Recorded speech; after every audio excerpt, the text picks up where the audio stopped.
Bonjour à tous, bonjour Jérôme, merci d'être venu.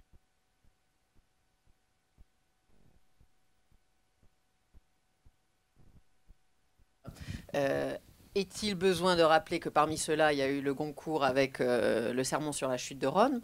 Mais là, donc, nous allons nous concentrer sur à son image, qui est sorti donc le 22 août. Photographe pour le local qui est reconverti dans la photographie.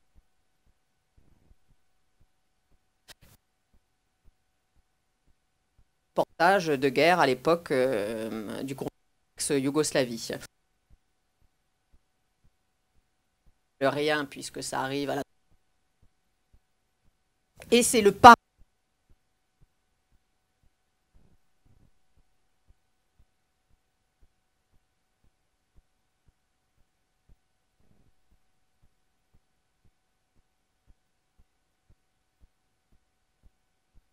le temps des funérailles.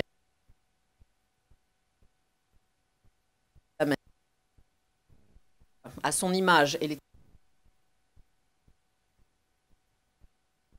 On comprend mieux qu'il va être au centre au instrument. Elle a une autre grande thématique, celle de la mort. Et la première chose étonnante, donc vous nous parlez de la représentation, photographie. Moi, la première chose qui m'a étonnée, c'est que quand on parle de la photographie, on imagine qu'une photo va fixer un instant de vie. Et dans le livre, finalement, la photographie est davantage associée à la mort. On a le sentiment voilà, qu'elle va fixer la mort. Alors, est-ce que c'est le rôle de la photographie de fixer la mort ? Alors, je ne suis pas sûr que ce soit une question de rôle, mais plus concrètement de ce que ça fait concrètement. Et moi, il m'a toujours semblé que la capacité à fixer matériellement un instant, ou plus exactement les rayons lumineux émanant d'une scène par la photographie, on voit une ambiguïté de ce genre.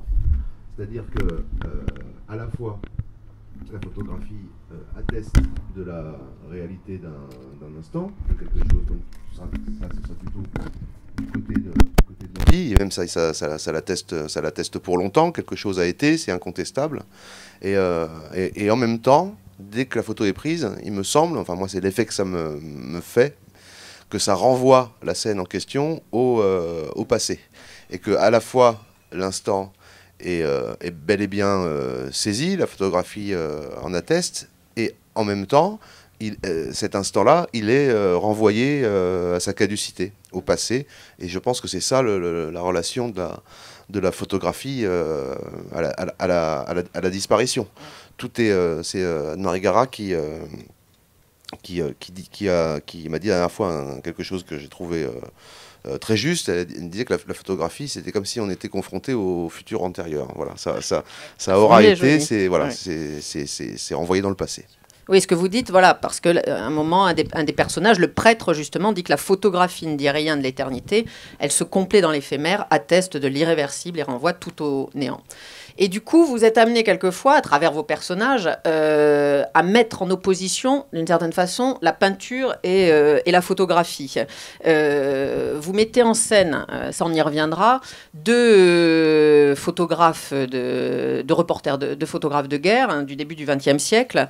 Et l'un d'entre eux, Rista M, explique que pour lui, ces images n'égaleront jamais la peinture, parce que finalement, dit-il, ce n'est pas en tant qu'art que la photographie donne la mesure de sa puissance. Son domaine n'est pas celui des beautés éternelles. Alors, quel est son domaine? Estimez-vous que la photographie demeure quand même un art ou Moi, la photographie m'intéresse dans la mesure où elle n'est pas un art. C'est-à-dire que je sais qu'il existe une pratique artistique de la photographie. Il y en a des tonnes, hein, des pratiques de la photographie. C'est très varié.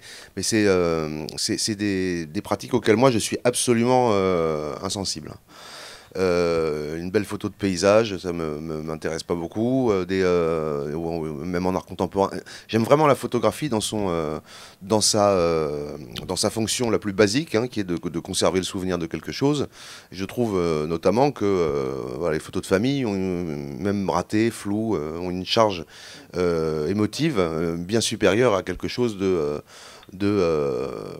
léché, de fabriqué, et pour ça je préfère nettement voir une peinture de paysage qu'une photo. Mais bon, là je fais qu'exprimer un goût personnel, mais je crois qu'il s'appuie sur quelque chose d'objectif. Voilà, et donc effectivement, après, en termes de photoreportage, la photographie me paraît irremplaçable, parce que là, il s'agit vraiment d'attester que quelque chose a eu lieu et d'en porter témoignage. Je sais qu'il y a beaucoup de photoreporters de guerre, notamment, qui justifient leur métier comme ça. Il s'agit de dire, voilà, ça s'est passé, et personne ne peut dire que ça s'est pas passé. Alors bien sûr, il y a autour de ça toutes sortes de possibilités de manipulation, mais dans l'essence des choses, c'est ça. Et pour moi, c'est là que la photographie est inégalable.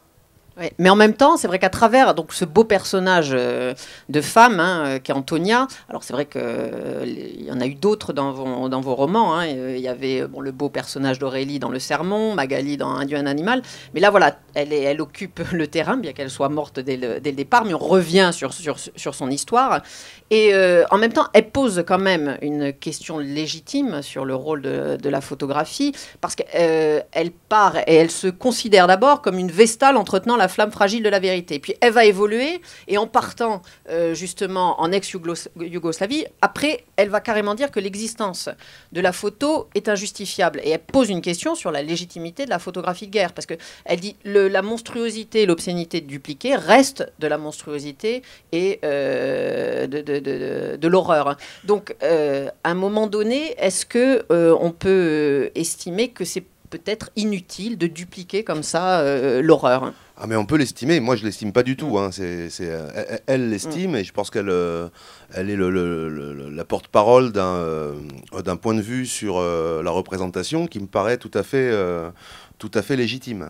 On peut se demander, et il n'y a pas besoin d'être photographe, quand on est romancier, c'est bien de se le demander aussi, si la description de choses horribles est pas du côté de la duplication de ces choses. Et donc, si on juge qu'on peut en donner une représentation, et donc même littéraire, comment on fait pour que cette représentation soit, je dirais, éthiquement acceptable? Notamment, pour moi, le critère, il est assez simple. Hein, il s'agit de ne pas écrire ou représenter une image, en l'occurrence ici c'est pareil, de manière à susciter une forme de jouissance de la part du spectateur. Très concrètement, c'est des questions que je m'étais posées avec beaucoup d'acuité et d'angoisse quand j'écrivais Où j'ai laissé mon âme, puisque je devais parler de la torture.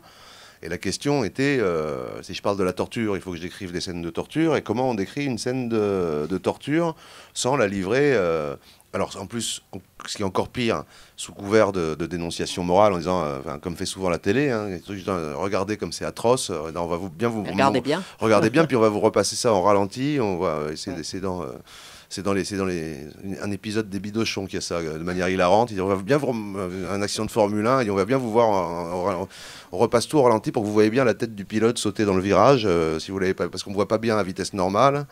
Et voilà.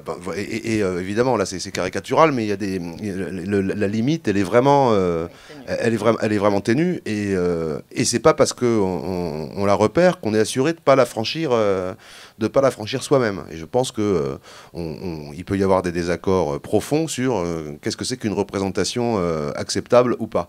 Donc Antonia, elle en vient à l'idée que ces représentations de la guerre ne sont en aucun cas acceptables, d'abord en raison de leur obscénité, ce que je viens de dire, et aussi en raison de leur totale inefficacité en termes d'impact sur l'opinion publique. Et comme le roman se termine en 2003, hein, donc la guerre en Yougoslavie, c'est début des années 90, je pense que cette question-là de l'efficacité des images, elle est encore plus pertinente maintenant pour nous. À quoi ça sert d'aller photographier des choses comme ça si de toute façon tout le monde s'en fout, pour être clair. Voilà. Est-ce qu'il n'y a pas un moment où on peut estimer aussi que la photographie, l'image, la représentation peut aussi cesser d'être vraie parce que c'est une recomposition, une reconstitution de la réalité. Et bon, ça peut être la même chose effectivement avec le roman. Oui, mais il y a plein de points communs. Je suis bien d'accord. Une photographie, toute photographie, elle est composée. Il y a un choix du moment où on déclenche. Et il y a encore une fois cet écart entre le fait que la photo saisit un instant, mais que l'instant, il est quand même mis en pas mis en scène, hein, puisque il n'y a pas d'activité de mise en scène dans le photoreportage, mais il y a l'œil qui compose, qui sait quand est-ce que je dois extraire l'instant, et c'est en fait un travail d'agencement et de composition qui est comparable à ce qu'on peut faire aussi avec un texte. Voilà, mais ça, j'aime pas beaucoup l'idée que oui, de toute façon, comme on saisit jamais le réel tel qu'il est, toutes les photographies sont à mettre dans le même panier, et que donc entre une photographie truquée et une photographie pas truquée, il n'y a plus de réelle différence, parce que le réel est toujours... Bon, que le réel soit arrangé ou agencé ou composé, c'est une chose, qu'il soit nié ou transformé, c'en est une autre qui n'a pas grand-chose à voir. Donc, vous avez... consacré un essai aussi, pour finir un petit peu sur ce domaine-là, dans ce domaine, vous avez consacré un essai à Schopenhauer et Schopenhauer considère que l'art est un mode spécifique de connaissance et qu'il n'a rien à voir avec le divertissement. Est-ce que c'est un point de vue que vous partagez ou...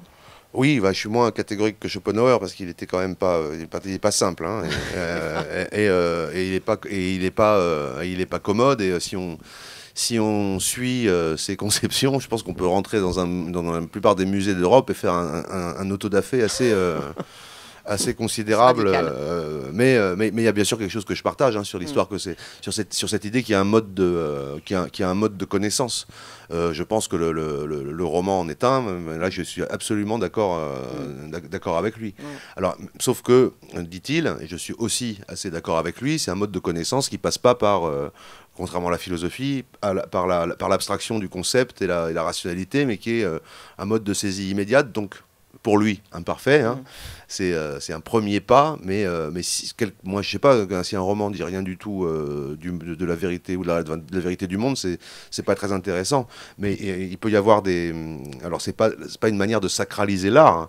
Il peut y avoir des œuvres qu'on va classer dans le domaine de l'art et qui sont complètement ratés. Il peut y avoir des divertissements qui sont totalement réussis. La question n'est pas celle de la hiérarchie, mais de savoir à quel genre d'objet on a affaire. Alors justement, vous parliez de sacralisation, et alors, dans un autre domaine, mais vous n'êtes pas, vous le dites souvent, vous n'êtes pas un homme de foi, mais le sacré est toujours extrêmement présent chez vous, notamment tout ce qui est relatif aux rituels religieux, et notamment peut-être aussi à la place de la religion chez nous en Corse, qui a une place particulière. Et on a l'impression que vous l'appréhendez donc d'une façon assez particulière, presque dans sa dimension, enfin ce rituel-là, presque dans sa dimension sociale, voire anthropologique. Est-ce que c'est une des places que vous accordez au sacré pour un homme qui n'est pas au sacré, mais au rituel. Au rituel. Un rituel, par définition, c'est social. Ouais. Et c'est pas moi qui l'ai inventé. Voilà. Et ça se suit, ça s'impose avec une forme d'autorité.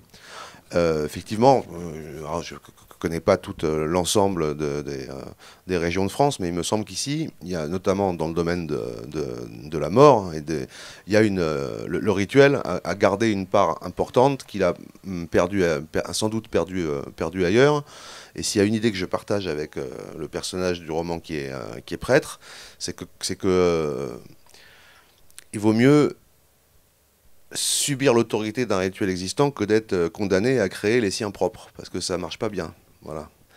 Et que ça, ben voilà, alors on sait pas quoi faire, on invente des trucs, on lit un poème de Prévert, on joue un morceau de flûte, enfin, et tout ça par des meilleurs sentiments, mais je vois bien, et en même temps, il y a quelque chose où on se sent assez, où je suppose qu'on doit se sentir assez démuni, mais bon, c'est pas terrible comme résultat. Et je trouve que même que là, le carcan du rituel social, au moins, il donne une forme convenable à des chagrins et à des deuils qui sinon ont tendance comment dire, à s'exprimer un peu dans la niaiserie, voilà. Alors, Antonia fréquente donc un nationaliste, ce qui vous donne l'occasion de relater une partie de l'histoire du nationalisme, à une époque justement clé. Antonia le perçoit comme une sorte de mascarade, de jeu puéril, et là du coup c'est vrai qu'on revient sur l'idée de représentation, et vous établissez des échos finalement entre la guerre en ex-Yougoslavie et le nationalisme. Alors, est-ce que ce parallèle que vous établissez, c'est pour dire à un moment donné, c'est ce que dira Antonia, l'inéluctable défaite des hommes, ou pour montrer peut-être que de façon quasi systématique, quelles que soient les luttes fratricides ou non, il y a toujours beaucoup il y a à la fois du tragique et du grotesque dans ces luttes. Bon, ça c'est sûr, mais le parallèle, enfin, moi j'ai pas du tout voulu faire un parallèle, ce serait un peu gonflé quand même. Hein, des échos. Bah, ouais. Voilà, des échos, je préfère, hein, parce il y a vraiment des choses qui sont totalement incomparables. Hein. On peut pas. Alors, quand je dis que c'est complètement incomparable, je veux pas dire que ce qui s'est passé ici soit une plaisanterie non plus. Hein. Je considère que, notamment au milieu des années 90, enfin, je considère, j'ai pas l'impression d'être d'une originalité bouleversante, hein, qu'une vingtaine de morts en quelques mois dans une société aussi petite que la nôtre, ben, ça fait quelque chose à tout le monde. C'est pas simplement des choses qui se passent dans les pages des faits divers et qui seraient totalement inoffensives. En fait, je pense que c'est des choses qui marquent une société tout entière et qui ont marqué les gens qui les ont vécus. En tout cas, moi, ça c'est certain. Maintenant, il n'y a pas les questions d'échelle restent importantes et on ne peut pas comparer ça avec 5 ans de guerre civile abominable, des villes rasées par les bombardements, des génocides, enfin voilà, des choses qui appartiennent à une toute autre dimension. Le point commun, en revanche, à mon avis, qui m'intéressait, mais qui est vraiment un point commun qui est au niveau des individus, qui n'est pas du tout au niveau d'une considération historique, théorique, c'est la manière, et ça je pense que c'est assez constant, la manière avec laquelle les choses tournent mal, c'est bien qu'on se rende compte quand on se rend compte à quel point elles ont mal tourné, c'est... ça revient, les choses tournent mal. C'est trop tard, et on ne voit pas du tout ce qui s'est passé, et alors là, en l'occurrence, en ex-Yougoslavie, c'est comment je passe en 6 mois, hein, quand même, hein, de, je sais pas moi, ma vie de fonctionnaire ou d'ouvrier à Vukovar à être terré pendant un mois dans ma cave et à finir dans... Enfin, voilà. Donc je suis beaucoup allé en Serbie et sur les débuts du conflit, les gens m'ont tous parlé d'une espèce d'incrédulité générale sur le fait que les choses pouvaient vraiment aller mal, quoi. C'était... mon éditeur serbe m'avait raconté une anecdote qui m'avait un peu glacé quand il m'a dit que dans des villes de Bosnie, les voisins serbes et musulmans, ils se faisaient pampan dans l'escalier comme ça quand ils se croisaient avant la guerre en rigolant. Voilà, et que comme si c'était une plaisanterie absolument inenvisageable avant de se tirer dessus effectivement un mois après. Ouais. Et c'est vrai que vous le dites, vous parlez du nationalisme en connaissance de cause, mais pensez-vous justement que c'est au travers de ce particulier que l'on connaît qu'on peut toucher à une vérité universelle ? En tout cas, ce qui m'intéresse, c'est la manière dont les choses sont vécues au niveau humain. j'en avais rien à faire de faire une espèce d'explication de la crise du nationalisme dans les années 1990. Explication que j'ai pas parce que autant j'ai rien compris à l'époque, autant je suis encore persuadé que je comprends toujours rien maintenant. Donc voilà, et puis je m'en fous de comprendre. C'est pas, j'ai pas besoin d'avoir des explications théoriques pour voir que la chose a... Enfin, je m'en fous de comprendre. C'est pas vrai. Mais voilà, c'est pas, je fais pas une thèse de sciences politiques. Ce qui m'intéressait, c'est de voir comment ça prend les gens, comment ça les saisit et comment ça les entraîne, comment ils sont pris dans une espèce de courant qui au début semble être faible et facile à gérer et qui emporte tout. Et justement, donc, ces effets d'écho dont je parlais tout à l'heure, on les retrouve souvent dans ce roman, avec la présentation donc, de ces deux reporters de guerre, mais vous reliez souvent d'une certaine façon les mondes et les époques dans d'autres romans. Et quel est le rôle finalement de ces incursions comme ça dans le passé? Est-ce que vous avez le sentiment que les époques finissent par se répondre? Est-ce que vous avez le sentiment que finalement rien ne change jamais?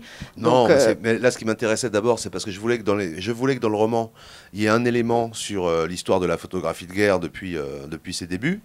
Et je voulais que ce soit à travers deux photographes pas connus. Voilà. Et, parce que pour moi, dans le roman, il y a 3 chapitres consacrés au reportage de guerre, celui sur Gaston Chéreau, celui sur Hrista Marjanović et celui sur Antonia. C'est le 3e. Et pour moi, ça fait une sorte de triptyque de gens qui ratent plus ou moins leur œuvre. Alors Hrista Marjanović l'a pas vraiment raté, mais si, parce que maintenant plus personne sait qui c'est, que même en Serbie, son nom est oublié, et que toutes ces photos qui couvrent la première moitié du XXe siècle, elles sont dans une caisse en carton, dans une cuisine à Belgrade, hein, la cuisine de sa petite fille. Et alors que c'est des photos pour moi d'un intérêt majeur, bien plus intéressantes et des meilleures photos que celle de Gaston Chéreau. Et eux, ils essuient les plates de ce que c'est que le photoreportage de guerre.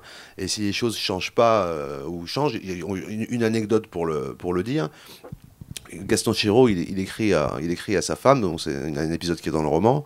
Il dit qu'à un moment, il s'aventure un peu dans le désert, en rêvassant à son contact avec l'Afrique dont il rêve, et puis il relève la tête, et à 50 mètres de lui, il y a des bédouins armés qui arrivent. Donc il monte sur son cheval, et il s'enfuit en galopant, en pensant qu'on va lui tirer dessus. Il raconte cet épisode à sa femme, et il raconte le plaisir que ça a été, en fait.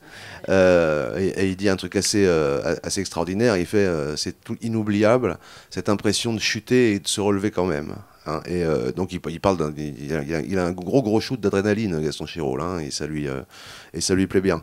Et il y a un très beau livre de Jean Hatzfeld qui s'appelle L'ère de la guerre, hein, qui a été fait sur son séjour en Yougoslavie, où il a quand même été très très grièvement blessé. Il a écrit ça après, et il parle de cette exaltation et de ce bonheur d'être là-bas à un moment où on est au plein milieu du chaos. Et c'est vrai que, bon, si on a une approche un peu plus globale, donc ce sont des romans très différents, mais en même temps, il y a des thématiques communes. Hein. Un Dieu, un animal, comme ça, était déjà une espèce de chant funèbre qui évoquait le retour d'un jeune homme chez lui après avoir connu l'horreur de la guerre. Et il y avait cette très belle phrase: tu es parti, le monde ne t'a pas étreint, et quand tu es rentré, il n'y avait plus de chez toi. Et finalement, dans vos romans, il y a des êtres comme ça qui reviennent chez eux, mais qui ne se sentent plus chez eux, qui sont finalement comme des possédés, qui n'ont plus d'illusions, et voilà, des êtres un peu perdus, tout semble vain. Et voilà, comment faire quand on revient vide? Et est-ce que c'est une thématique qui vous hante particulièrement? Bon, me hante, n'exagérons rien, mais je pense que je pense que c'est une expérience humaine réelle à plein de niveaux. Bon, là, moi j'ai écrit Un Dieu, un animal. Je venais de rentrer d'Algérie où j'avais passé 4 ans. Et donc il y a assez peu d'éléments autobiographiques dans mes romans, et j'ai rien à voir avec le personnage de Jessé Monat, mais j'ai jamais foutu les pieds à Bagdad, ni assisté à un attentat suicide. Par contre, le point commun que j'ai avec lui, c'est que je me sentais sévèrement à côté de la plaque, hein, quand je suis rentré. Hein. Et ça pendant 2 mois, et je crois que je sais pour avoir discuté avec des gens qui sont partis longtemps, que c'est tout à fait normal. Hein. On a créé une nouvelle familiarité dans un lieu qui n'a rien à voir avec celui d'où on est parti et qui est pourtant celui qu'on connaît le mieux. Et quand on revient, on est un peu décalé, comme si les gens qu'on retrouve et qu'on connaît depuis toujours, on les reconnaissait, mais qu'en quelque sorte, il y a eu un décalage qui fait qu'on partage que pendant quelques semaines, on partage plus le même monde avec eux, plus les mêmes centres d'intérêt, qu'on n'a plus le même arrière-plan. Ouais. Voilà. Alors, je suppose que en ce qui concerne les gens qui partent faire des grands reportages, ça doit être ça, puissance. Je suppose que, un truc qui me paraît psychologiquement non seulement fiable, mais vérifié, puisque je l'ai lu et entendu plusieurs fois, là, c'est quand je sais pas, vous revenez de Grozny ou de Sarajevo, je suppose que c'est un peu difficile d'avoir un repas de famille où on discute des résultats du deuxième trimestre du petit dernier. Voilà. Ça va être difficile d'arriver à prendre prise sur ces choses-là. Alors, au niveau du style, dans ce roman, alors bon, je me trompe peut-être, mais on retrouve la phrase ample, un lyrisme assez nerveux, mais en même temps une plus grande limpidité, qui ne veut pas dire simplicité, mais est-ce que vous avez eu le sentiment de changer quand même un peu de style peut-être pour ce roman, ou non? Bah oui, puis c'est ce que j'ai voulu faire surtout. Alors, ça tombe bien, on change jamais... on ne change jamais complètement, mais pour moi, le risque majeur qu'on court en continuant en écrivant, c'est d'arriver à développer une forme dans laquelle on se sent bien, avec laquelle on est très très à l'aise, et qu'on réitère malgré soi.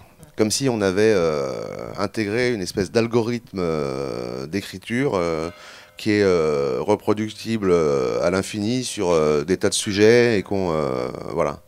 Et ça c'est ma hantise. De vous parodier, quoi. Voilà. Après on risque d'en arriver à la situation grotesque où on s'auto-parodie. Et alors en plus il suffit pas d'être hanté par le risque pour l'éviter. Hein. Sinon ce serait trop simple. C'est-à-dire qu'on peut très bien savoir qu'on risque de faire ça, faire tous les efforts possibles pour pas le faire et le faire quand même. Et voilà. Et du coup, moi j'ai recommencé 20 fois le roman à cause de ça, parce que j'étais un peu désespéré à un moment, parce que je fais un premier chapitre et puis au bout de 2 pages, j'ai l'impression que je retrouve des trucs. Voilà, c'est ça, mais c'est le mot exact, des trucs. Et alors j'avais pas l'impression de le faire, et donc j'ai dû recommencer plusieurs fois avant de repartir sur un rythme et voilà, c'est ça, sur un flow de langage qui n'était pas exactement le même qu'avant. Donc je suppose qu'on reconnaît que c'est moi qui ai écrit le livre, parce que c'est moi qui ai écrit le livre. Et c'était ma dernière question. Mais que en fait, voilà, qu'on reconnaît que c'est moi, mais que c'est pas exactement la même chose. Mais est-ce que c'est pour ça qu'entre vos romans, parce que celui-ci, on n'en a pas parlé, mais il prend appui quand même sur un essai que vous avez fait avec Oliver Roé. C'est ça? Exact. Qui parle, donc vous pouvez nous en parler. C'est un essai qu'on a fait sur un reportage fait par Gaston Chiraud en 1911 en Libye pendant la guerre italo-turque, et notamment il suit beaucoup d'exécutions collectives de Bédouins qui sont accusés d'avoir participé à des attaques contre l'armée italienne, et qui sont notamment le plus gros procès auquel il assiste, ils sont condamnés à mort, ils sont 14, ils sont tous pendus sur le même gibet sur la place du marché aux pains de Tripoli, et pendant pendant des semaines, il photographie les nouveaux arrivages de gens qui passent par le tribunal et qui finissent sur ce gibet. Et on a fait un travail avec Oliver qui n'était pas du tout de la fiction littéraire, mais je ne sais pas trop ce que c'est. Voilà, c'était comme un essai d'analyse d'image, je dirais. Voilà. Est-ce que vous avez besoin, comme ça, de temps en temps, peut-être de sortir du roman pour y revenir, ou est-ce que je ne suis pas sûr que les frontières entre la fiction et la non-fiction soient si poreuses que ça. Je crois qu'il y aura Éric Vuillard qui sera là dimanche, et il en parle extrêmement bien. puisqu'on avait fait, on a fait remarquer au jury Goncourt l'année dernière que son ouvrage d'Éric Vuillard, L'Ordre du jour, n'était pas un ouvrage de fiction et que donc c'était étonnant qu'il ait eu le prix, mais lui, il conteste absolument l'existence d'une frontière nette entre les deux, et il a raison, simplement. En lisant, on ne le sait pas, mais juste un point anecdotique, mais réel. Tout ce qui est écrit sur la guerre dans le roman, tout le chapitre sur Gaston Chiraud, tout est absolument vrai. Tout le chapitre sur Rista Marjanović, tout est absolument vrai. J'ai les événements de l'histoire du nationalisme qui sont décrits, ils sont pas simplement, je l'avais fait dans Balco Atlantico, mais sans parler d'événements précis. Là, c'est beaucoup plus frontal. Il y a les événements qu'on connaît. Il y a Fèche, il y a la prison d'Ajaccio, il y a les 2 conférences de presse de création du canal habituel et du canal historique, il y a la revendication de l'assassinat de Robert Sodi aux Journées de Corté, il y a tout ça. Et tout ça, c'est vrai. Et tout ce qui est sur la guerre de Yougoslavie, de Croatie, hein, sur le front de Slavonie orientale, et qui est raconté du côté du soldat Dragan, tout ça, c'est vrai. C'est vrai parce que je peux pas, parce que je me sentais pas capable d'imaginer quelque chose dans un cadre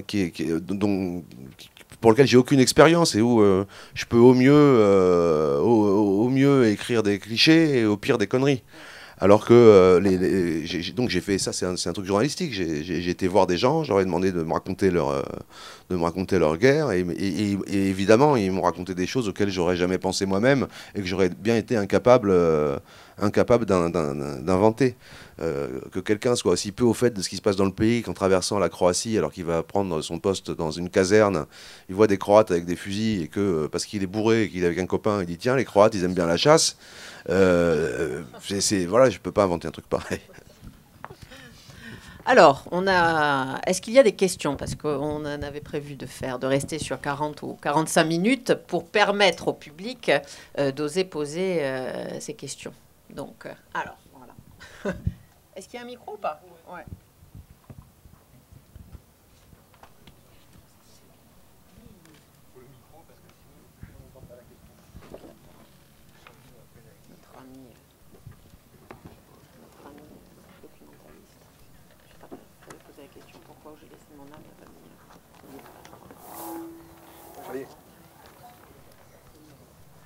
Tout d'abord, je fais un constat assez ahurissant.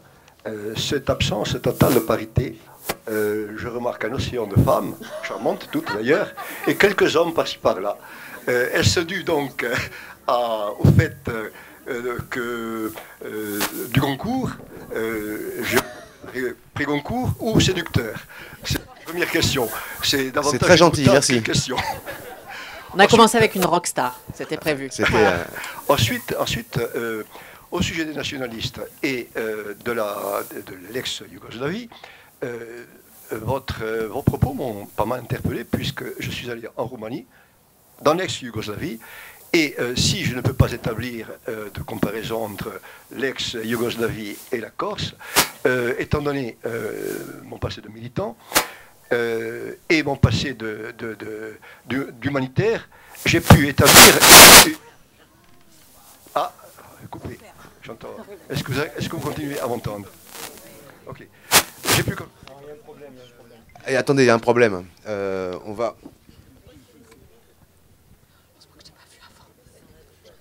Je vais en profiter pour répondre à votre première question pendant qu'il... En fait, non, il n'y a rien d'étonnant. Le fait est que si du jour au lendemain, quelqu'un invente un produit toxique qui font que les femmes ne lisent plus, il n'y a plus d'édition en France. Donc c'est un fait qui est... Mais c'est vrai. Parce que moi aussi, je me disais au début, tiens, il y a plein de femmes. Mais maintenant, après, mon éditeur m'a expliqué, c'est pas ça du tout. Hein.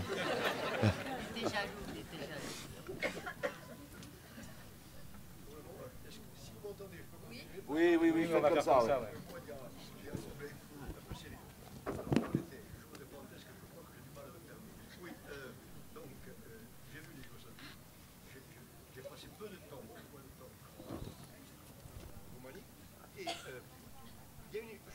Je constate dans ce que vous avez développé sur ce sujet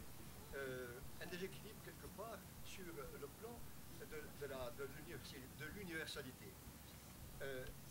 En Roumanie, quand je suis allé, donc dans les perdus, le pays perdu qui est dans la vallée du Joux, j'ai constaté comme la caricature monstrueuse de la Corse, de la situation en Corse. Il y avait d'un côté un tyran fou et d'un autre côté le clanisme. De l'autre côté, il y avait la sécurité. D'un côté, il y avait les yeux des étudiants qui se décident, et de l'autre aussi. Et nous étions entourés de ces gens, de ces jeunes qui cherchaient, qui posaient des questions sur cet ailleurs, qui ne connaissaient pas. Et nous sentions, en fonction de ce que nous savions ici, ce qui allait se passer. Et ce qui se passait d'ailleurs très vite. À tel titre que les Roumains, les jeunes étudiants roumains, nous disaient, mais comment vous faites, vous qui êtes arrivés ici, qui êtes là depuis quelques jours, à nous, qui sommes toujours, vous dites ce qui va arriver, et ça arrive. Et non seulement nous découvrions, donc, j'insiste bien sur le fait qu'il s'agit de caricatures monstrueuses, nous découvrions qu'il y avait quand même une similitude, et non seulement cela, mais nous prévoyions ce qui devait se passer, et en Corse, et là-bas. Les mineurs qui ont Petrochan, qui ont cabossé, quelque peu cabossé les étudiants, et ici, ce que vous avez évoqué, c'est-à-dire toutes ces tueries sur lesquelles nous essayons de les arrêter, d'arrêter l'hémorragie. Et à tel titre qu'on a dit que sans être Nostradamus, j'avais prévu, je l'ai écrit quelque part, dans un cas comme dans l'autre, j'avais prévu ce qui devait se passer. Merci. Alors, je crois qu'il y avait une autre question. Donc, toujours sans micro, non? Bon.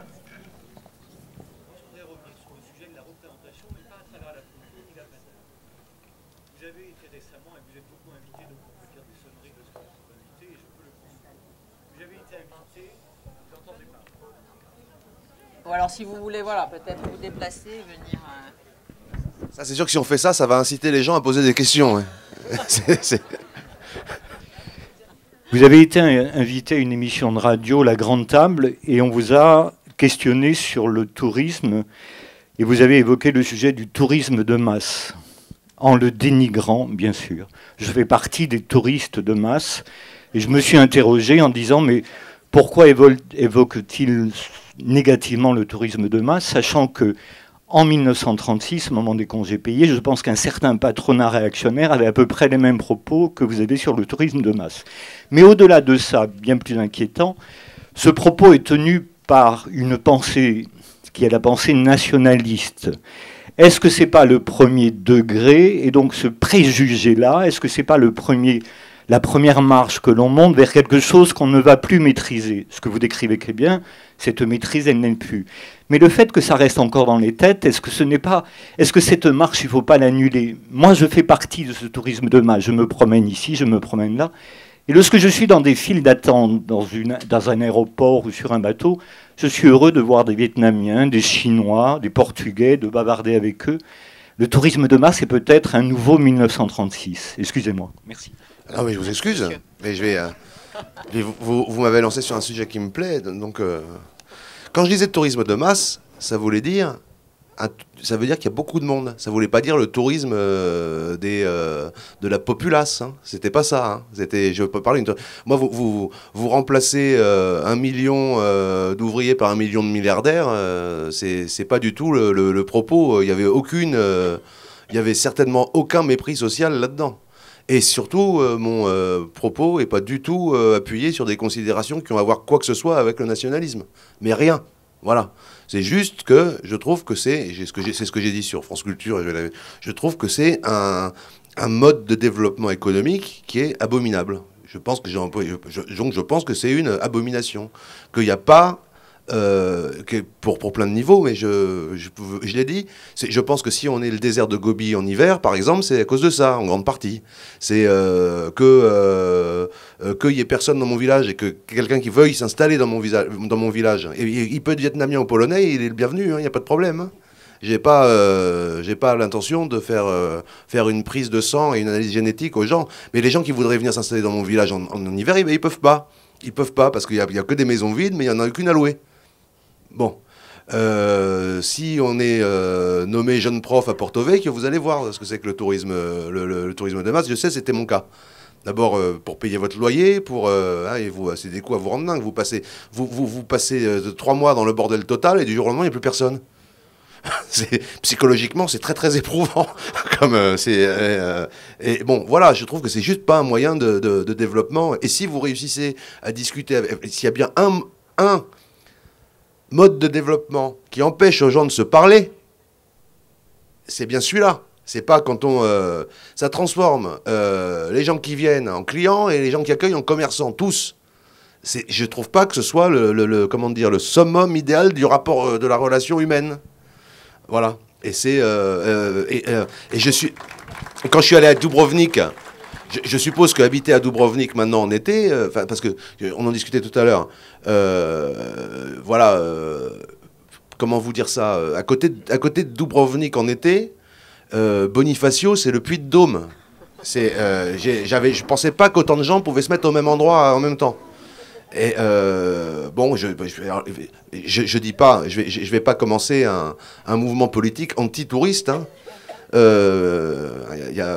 Voilà, j'ai un truc qui me vient. J'avais dû écrire dans un article à un moment, excusez-moi, c'est un peu vulgaire, mais il est possible qu'on soit obligé de manger de la merde pour vivre, mais on n'est pas en plus contraint de dire que c'est bon. Voilà. Et donc, et c'est pas parce que quelque chose a une nécessité économique qu'on doit reconnaître comme tel. Hein, je suis pas fou. Hein. Je vois bien que c'est un peu important le tourisme en Corse. C'est pas parce que c'est une nécessité économique qu'on doit vénérer les nécessités. Mais plus important, et je répète ce que j'ai dit au début, il n'y avait pas l'ombre d'un jugement social ou d'un mépris social dans mes propos. Pas l'ombre.